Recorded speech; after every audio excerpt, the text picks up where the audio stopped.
The real estate doomsday. Is that fact or is it fiction? That is the question for today. Now, here's the super cool part. We're going to go over all of the metrics. We're going to walk you guys through, again, what some of the folks are saying out there versus what is reality, at least for us. The super cool part is we are back from Anaheim. We were gone at an educational conference down there with about 300 of the best real estate agents across North America, that's US and Canada, sharing information, learning from each other and whatnot. It's 3 days pretty much packed of no BS, 8 hours, 9 hours a day, super cool stuff. And the best part is that we come back, we have a lot of great information that we're able to help clients with.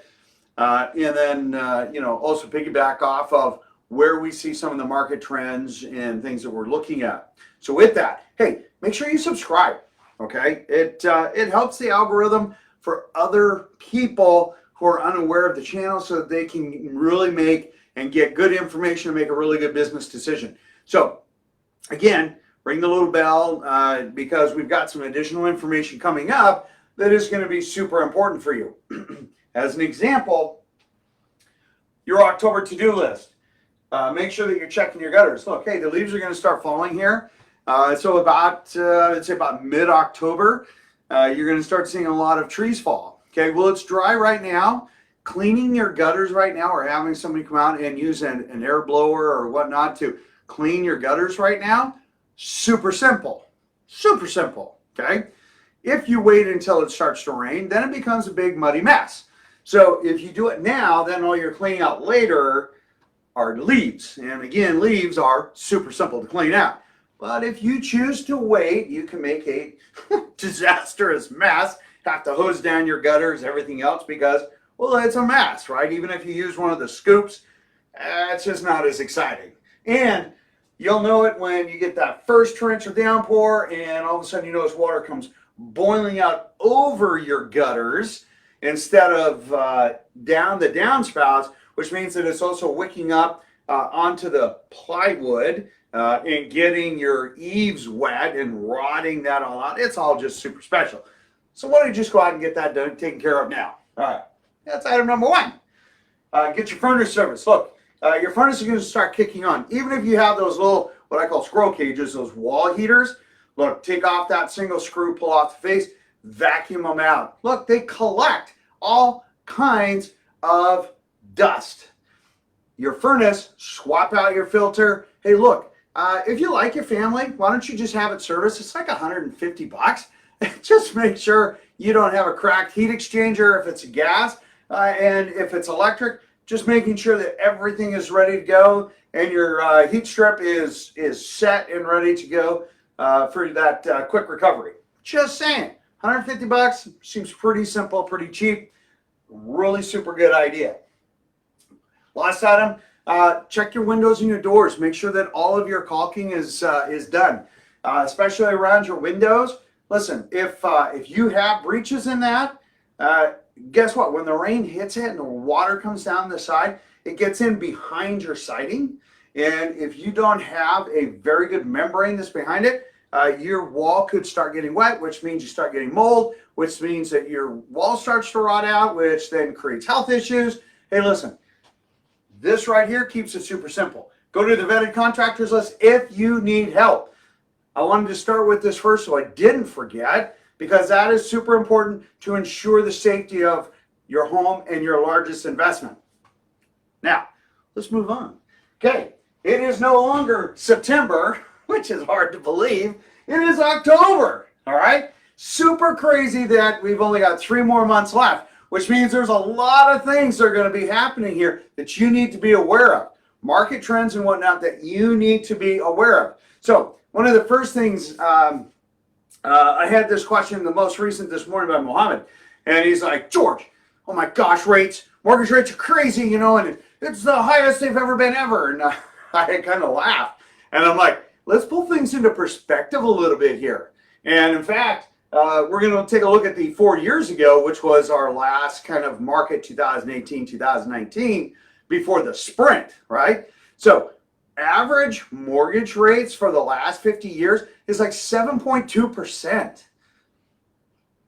We're still below that. Okay, so we're going to be hitting up next to 7%. Not unexpected, in fact. So if you cost your math, they're going to throw this picture up for you. CNBC, you remember when we've been telling you guys for the last, I don't know, 3 or 4, 5, 6, 7, 8 months that rates are going to come down in 2023, Q1, first quarter, and probably Q4. But we're going to see definitely part of that interest rate coming down into the 4s. Well, guess what? Fannie Mae and CNBC, they did a huge news thing, and we'll post the link there for you guys, showing that, yes, even their metrics are showing a very similar pattern.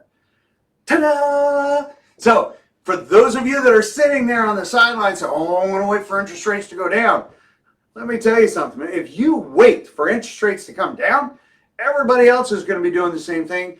Multiple offers again. Why wouldn't you negotiate now, better terms, more inventory, less stress, and then just refinance? Maybe even look at that 2-1 buy down and have the seller prepay it so you get that lower interest rate today and then just refinance it out in Q1, Q2 of next year. Now, granted, there's no guarantees, but so far we've always been pretty spot on with market trends and everything else. If you don't believe me, check the past 300 videos that we've been doing for however how long and watch our market. One person said they went back and they watched some of our videos and he's like, dude, it is uncanny how accurate you guys are. And I'm like, thanks. That's great to hear. And the whole point is, because there's no selling, this is for you guys, okay? It's all for you and my clients. All right, there we go. All right, so rates. We talked about that. Rates are going to basically bop down in Q1, but listen, hey, they're going to be pushing and bumping up against 7% between now and the end of the year. Just expect it. All right, it's not new. With that, when we take a look at inventory, this is October 1st. It's hard to believe, but it is. Our inventory is up basically the same, about 105%. Again, you need to remember, everything has to be put back into perspective, okay? Just because you go from a mild fast walk to a sprint and you go back to a fast walk again, that might feel completely different, and it was, because that was a very unique, very historic 2 years where craziness happened that even in my 30 years of practice, I have never seen. Now, are we heading into lower appreciation year? Yes. Does that mean we're going to see double-digit appreciations next year? No. We will finish out double-digit appreciation year over year this year. Next year, 4 to 6%. Remember, prices aren't going down. They're still going up. It's just at a much slower pace. Why? Inventory is the biggest thing. Look, year over year, we're still down 1.8%. When I come over here, and I even take a look at 4 years ago, I don't have it, but here's my new construction chart. Ta-da! Look at that. This is right there, right here. This is us today, and this was us, well, I think I went back to 2017. I did. 2017, you can see how much more inventory historically we've always had. However is, we're pretty much on par with new construction inventory, but we're still low. We're low on new construction inventory. We're low on existing. Even from 4 years ago, we're 1,000 homes less. We're 3,800 homes less than where we were even back then. And people are saying, George, man, you're up 105%. 105% of a half a month. Huh. Thank goodness we're back up to like 2 months of inventory, 1.8 months of inventory, because otherwise we would still be struggling. Healthy markets, 4 to 6 months of inventory. We have still half of that, all right? New on market, still down even compared to 4 years ago when we were at a peak, right? Pendant are down 17.5%. It's actually a pretty big number. All things considered, it's like 10,000 homes. When we come over here, we're only 2,500 homes off. average mortgage interest rate back then was 4.54 or 4.54% versus today where we're at between 5.75 and 6.5. So we're still moving homes off market, okay? We had a lot more homes back then, right? Okay, when we take a look at solds are down 16%. Again, that's a few homes. It's about 10,000 homes. Not unexpected with an interest rate that doubled, okay? Here we're 0.1. 90 homes difference sold between 4 years ago, year to date, okay? All things considered, and this is all single family, right? All things considered, guys, our market, we're getting right back on track where we were before. It's like we never had the sprint. We're just kind of back there, but our interest rate's a little bit higher. If you have that mindset, you're going to realize, dude, I need to get out and secure that home. As a seller, you still have great options. Pricing is primary, okay? Look, buyers are super smart, okay? And they know that a home that is well priced is going to see multiple offers, because we will see multiple offers on well-priced homes, okay? We just experienced it this last week. However, homes that are overpriced do not, and buyers will sit and wait. They will wait until you have brought that home into the price range where they feel it should be. Okay, that's no different than if you were on the flipping the tables, okay? All right, when we come down to non-owner occupied as far as financing, sure, we're getting back up to where we should be, a little bit higher than where we should be. Some of the big investors, they're trying to get people to buy homes, personal residence, and disincentivize investors, meaning they make it a little bit more painful, because investments people tend to walk away from when times get tight. Owner occupied, everybody needs a roof. They will fight harder to keep their home. So that's all right, whatever. The key is these are still great rates. Yes, I think that Q1 is going to be able to be a great refinance option, which is going to allow you, again, still to pull in some really good investments.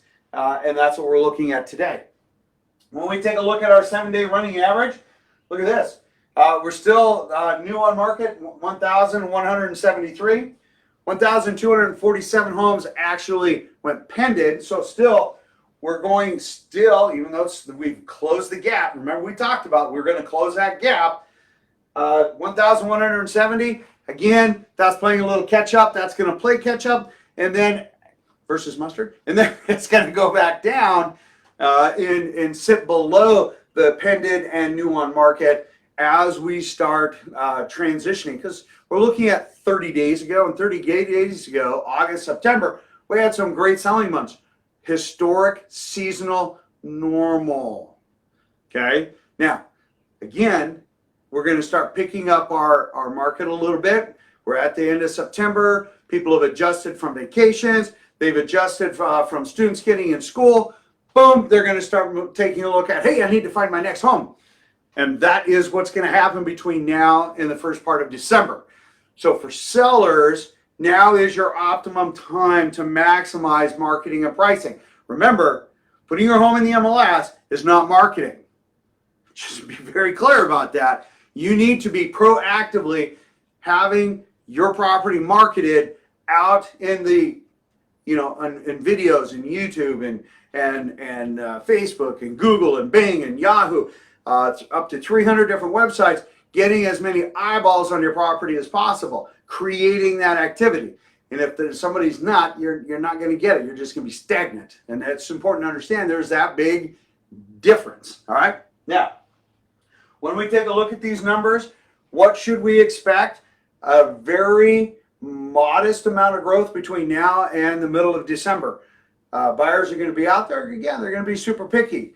Remember, sellers, every time a buyer comes through, super important that you take a look and be very open-minded about different options and different ways of, like builders, hey, I want to maintain my price, but what kind of things can I offer to incentivize you that gives them the benefit, but yet you still get a higher net price? That's all part of negotiating. Those are things you guys should be considering as you guys are marketing your home and whatnot, okay? For buyers, okay, listen, this is super important for you guys. This time of year is when buyers make the biggest mistake, right? Because right now, you're going to get kind of itchy. You're going to get those automobile dealerships out there are going to be offering you incentives for the next model year. You're going to see discounts starting to happen. You're like, oh, finally I can get my super cool car I've been waiting forever and ever and ever.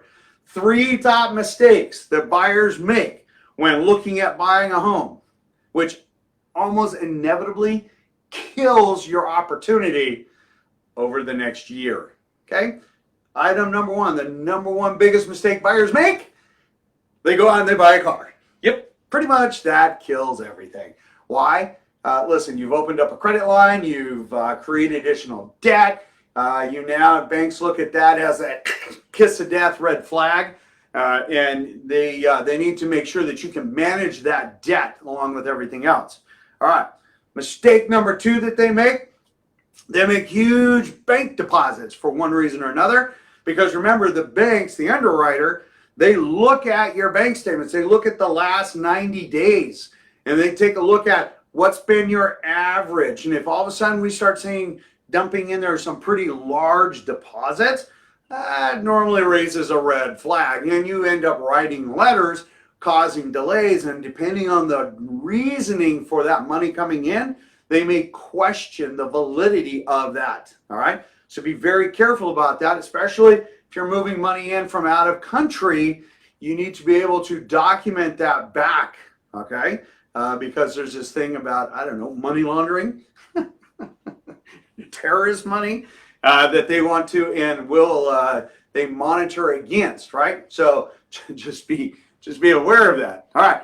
Item number 3, do not go out and apply for new credit. You go to Home Depot and they're like, hey man, you can get 12 months and buy your decking material and you don't have to pay for it 12 months, like 12 months free. Don't do it. Why? That's opening a new credit line. If you get here's what a lot of people don't understand. If you get a $5,000 credit card, you may have 0 balance on it, but they're going to actually take and assess you for a minimum payment of, and I forgot what the percentage, maybe 30% or 50% of that potential debt, right? Because you have the potential to charge against it. So they will say, hey, if they charge against this, here's that payment. And that is going to assess against your qualifying ability. Plus, commercial debt, which is what the feds do adjust when you talk about credit lines, right? Home equity line of credits. We talk about credit cards, car payments, things like that. That's what the feds control, right?